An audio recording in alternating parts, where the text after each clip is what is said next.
According to the Adoption and Foster Care Analysis and Reporting System, as cited by Children's Bureau, there are over 500,000 children in foster care in the United States.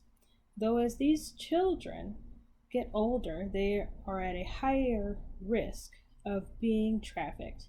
Teenage children in the foster care system that are unhoused or homeless are vulnerable to become a part of human trafficking, leaving their safety and emotional health at risk.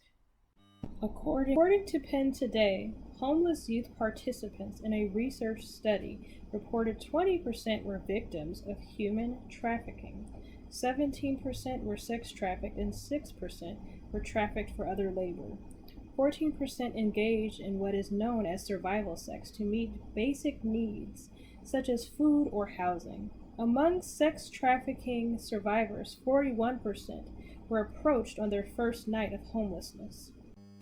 When in the foster system, it is increasingly difficult to focus on school as they do not have a stable environment.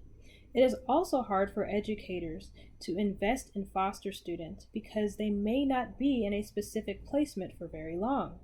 Moreover, it is near impossible to form friendships or even want to focus on homework when they do not have a stable home life.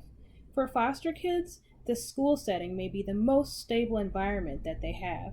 It also is hard to trust adults because they do not know how long they will stay with a particular foster parent, or for whatever reason, they become unable to care for the foster kid and they have to leave yet again.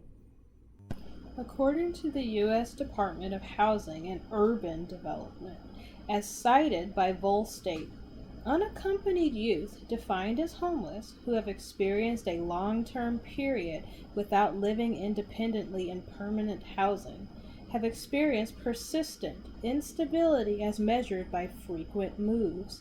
If you really think about it, this is the exact living situation for most, if not all, foster children.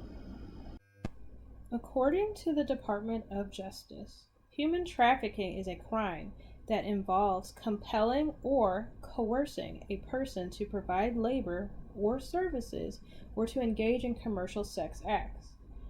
Exploitation of a minor for commercial sex is human trafficking, regardless of whether any form of force, fraud, or coercion was used. According to Community Coalition Against Human Trafficking leaves victims questioning their own ideas about what is true and who they can trust. It damages their confidence and self-image. According to Rough Institute of Homelessness, the stress of experiencing homelessness may exacerbate previous mental illness and encourage anxiety, fear, depression, sleeplessness, and substance abuse.